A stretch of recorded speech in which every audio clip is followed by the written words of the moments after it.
Տիկին նախարար տարածաշրջանային լեզուների դասավանդումն է նաև քննարկման կենտրոնում հայտնվել։ Կարող եք ասել հիմա օրինակ ադրբեջաներեն, թուրքերեն, վրացերեն, պարսկերեն քանի դպրոցներում է դասավանդվում։ Գիտեք, շատ հետաքրքիր է, որ մենք երբ որ այս ծրագրի մասին խոսում էինք օրինակ 3 տարի առաջ եւ խոսում էինք հենց ինքներս, որովհետեւ եթե կհիշեք, կառավարության ծրագրում առանձին թիրախ է դրված, որ տարածաշրջանային լեզուների ուսուցում խրախուսենք մեր դպրոցներում 21 թվականին կառավարության ծրագիրը ընդունվեց, այդ կետը գրված էր, մենք դրանից հետո աշխատանք տարանք, մեծ հետազոտություն իրականացրեցինք դպրոցների շրջանում, 400 դպրոց ցանկություն էր հայտնել, որ որևէ տարածաշրջանային լեզու կուզենա ուսուցանել, ընդ որում նրանց մեծ մասը ընտրել էր թուրքերենը։ Այստեղ մենք ունեցանք կադրերի լուրջ խնդիր, որովհետև բնական է ցանկություն կարող են ունենալ, բայց մասնագետներ պիտի ունենան, որպեսզի ուսուցում իրականացնեն եւ դրա պատճառով շուրջ 3 տասնյակ դպրոցներ է, որ կարողացան տարբեր տարածաշրջանային լեզուների ուսուցանում իրականացնել։ Ավելի ակտիվ է իհարկե պարսկերենը,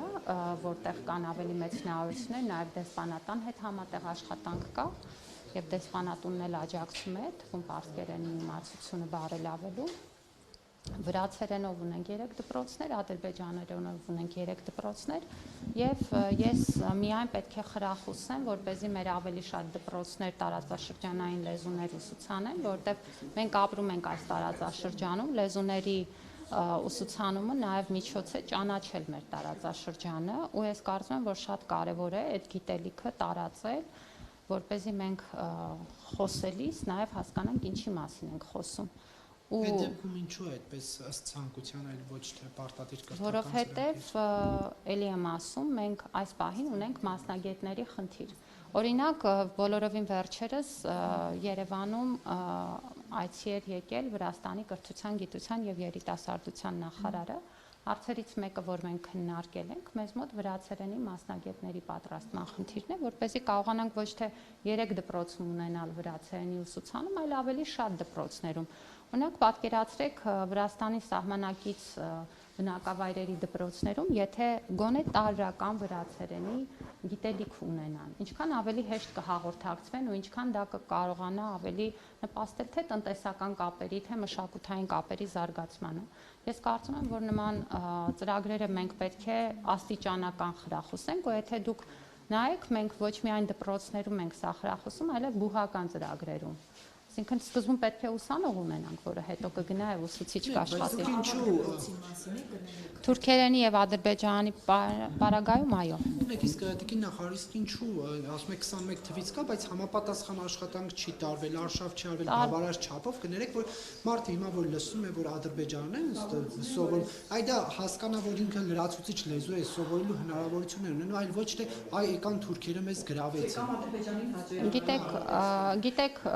ես ցավում եմ, որ սա էլի այդ կոնտեքստում է ներկայացվում, ընդունում եմ ձեր ասածը։